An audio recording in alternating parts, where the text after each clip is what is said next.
Fala pessoal, no vídeo de hoje vamos voltar ao assunto de FSSO. A gente vai conversar sobre regras de backup caso a gente tenha alguma falha no FSSO. Se você já conhece o canal, já deixa aquele like para fortalecer, mas se não conhece ainda, prazer. Meu nome é Matheus e esse é o canal SecInfo. Antes do vídeo começar, dois recados rápidos. Agora você pode ajudar o canal financeiramente sendo membro. Para mais informações, clique no Seja Membro ao lado do nome do canal. Você também pode ajudar o canal comprando produtos da Amazon através dos links patrocinados do canal. Os links estão na descrição e no primeiro comentário fixado. Pode ser qualquer produto, não apenas os recomendados. Então vamos ao vídeo. Bom, pessoal, estamos aqui com uma topologia bem simples. Temos aqui o nosso AD, nosso FortiGate, internet e um computador aqui. O computador aqui já está no domínio e a configuração que a gente tem aqui é bem simples. A gente tem aqui o nosso FSSO configurado, a gente tem também um LDAP configurado e aqui a gente tem o nosso grupo de FSSO que está referenciado ao objeto FSSO. Aqui na nossa política, então, a gente vai ter aqui um LAN de internet, né? Então a origem de rede é RDLAN 92.168.100/24, juntamente com o grupo FSSO-G Internet Acesso Full, que é referenciado nesse grupinho lá no nosso AD.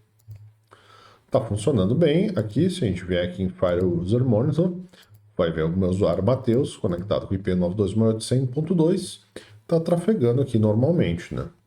Se a gente vier aqui na nossa máquina virtual, se a gente testar um acesso aqui, a gente vai ver que está funcionando corretamente. Legal, então o que a gente vai fazer aqui? A gente vai simular, né, um problema no FSSO, né, um problema comum que eu vejo é ter um DNS fixado lá, a máquina está resolvendo por um IP errado, né?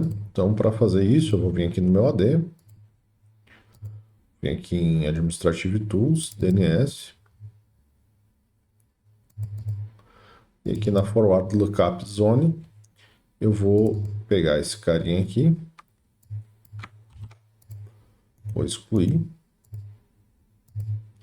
e vou criar um novo host. Vou botar aqui um 92.168.100.5, por exemplo.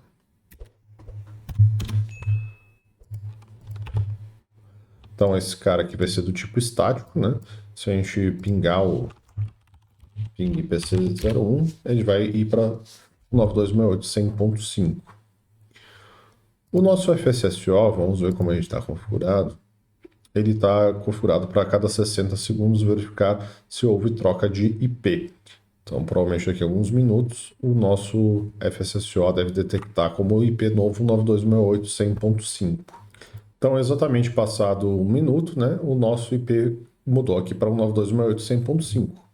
A gente sabe que esse não é o IP real da máquina, e então o que vai acontecer aqui? Se eu tentar navegar agora, não irá funcionar. Então, o que está ocorrendo? Como essa policy aqui, ela precisa desse grupo, e a gente não está mais nesse grupo, por causa que o nosso IP no DNS está errado, né? A gente não vai conseguir navegar através dessa regra. Isso pode ocorrer por diversos fatores, tá? Às vezes pode ser até, por exemplo, um ambiente muito grande, né? Tá tendo um certo delay, né? Então tá demorando para entregar esses IPs para o FortiGate, pode ocorrer também. Entre outros diversos problemas que pode vir a ocorrer. Então, uma forma simples da gente resolver isso é fazendo uma regra de backup utilizando o Captive Portal. Então, vamos fazer o seguinte. Vamos vir aqui em User Authentication, User Groups, e a gente vai criar um grupo do tipo Firewall. Eu vou botar o nome aqui LDAP_G acesso full. O nome aqui fica a critério, né? Eu só gosto de identificar bem o que é grupo de LDAP, o que é grupo de FSSO. Aqui em Remote Groups a gente vai dar um ADD. Vamos selecionar o nosso LDAP Server, está configurado bem comumzinho. E aqui a gente vai pegar o nosso grupo lá do AD. E a gente vai adicionar. Fizemos OK aqui. E agora o que a gente vai fazer? A gente tem duas opções. Uma, botar esse grupo nessa mesma policy, pode ocorrer. Outra é a gente ter uma policy diferente. Eu prefiro ter uma policy diferente. Por quê? Porque a ideia é que essas policies de LDAP não tenham nenhum ou quase nenhum hit. Então, se a gente entrar no Firewall e ver que está tendo muito hit, né, de LDAP, né, de FSSO, nenhum ou quase pouco, fica claro que a gente está com um problema grave no nosso FSSO, daí a gente tem que dar uma investigada. Então, eu prefiro deixar sempre as regras duplicadas, né? Uma para FSSO e uma para LDAP. Então, a gente vai copiar e a gente vai dar um paste below. Uma coisa que é interessante é que essa de LDAP, a de backup, sempre tem que estar abaixo, né? Para a gente ter o match correto sempre. Então, a gente pode botar o nome simplesmente LDAP, LAN internet. E aqui na search a gente vai mudar esse usuário. A gente vai vir aqui em user e a gente vai selecionar o nosso grupo de LDAP. E a de resto vai ficar idêntica. A gente vai dar um OK aqui. Agora o que vai ocorrer? Quando a gente tentar fazer um acesso à internet, ele deve disparar um Captive Portal. Então vamos testar aqui. E isso mesmo, ele disparou um Captive Portal. Mas a gente pode ver que aqui ele está como não seguro e ele está vindo aqui 192.168.100.1. Está vindo um IP, né, na porta 1000. Se a gente forçar um acesso HTTPS, provavelmente a gente vai ter um problema. Aqui, ó, a gente teve um problema, ele vai detectar como não seguro e vai gerar problemas.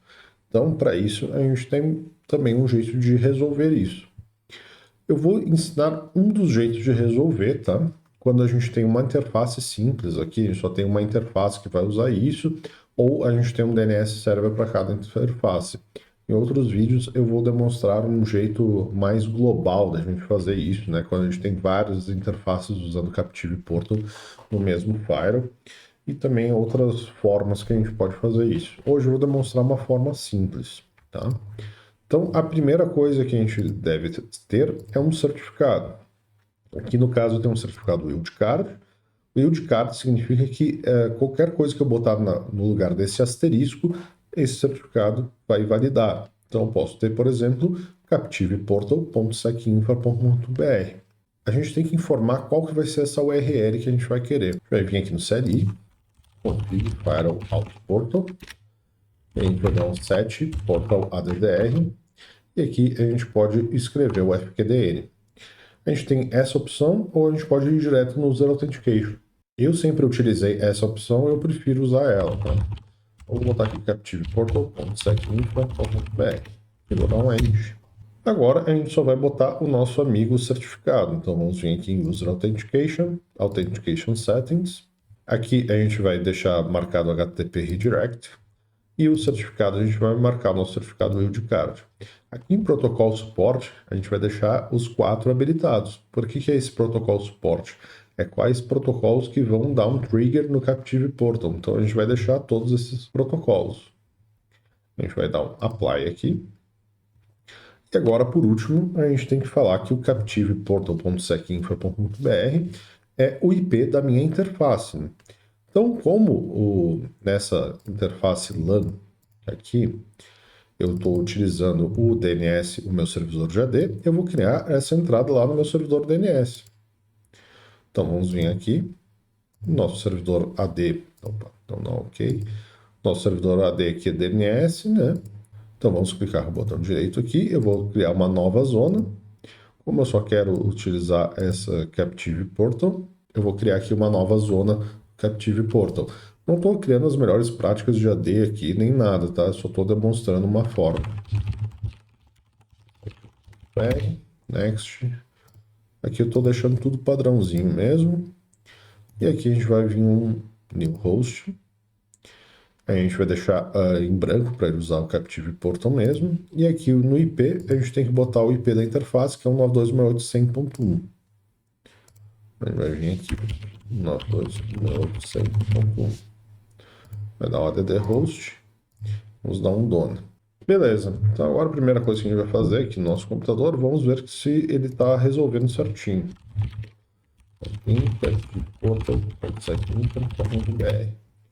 Bacana.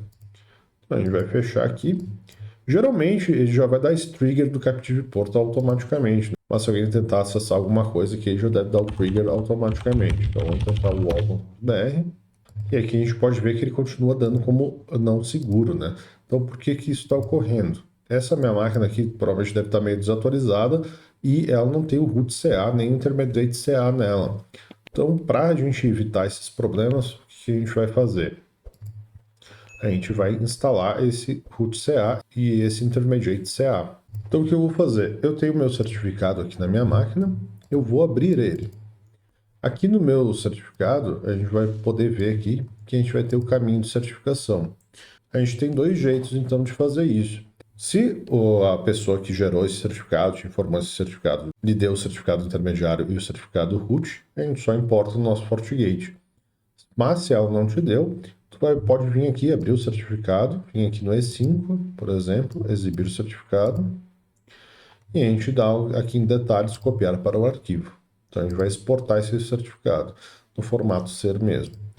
Isso aqui não é 100% de certeza, mas geralmente dá certo, tá? Então aqui eu vou botar aqui mesmo, eu vou botar aqui como intermediário, não concluir, e aqui no root a gente vai fazer a mesma coisa. Copiar para arquivo, e a gente vai dar como root aqui. Não avançar e concluir. Feito isso, aqui no nosso FortiGate, a gente vem em System, Certificates, Create Import, CA Certificate, e aqui em File a gente vai importar aqui, primeiramente o intermediário, dá um OK, e depois a gente pode importar o root também.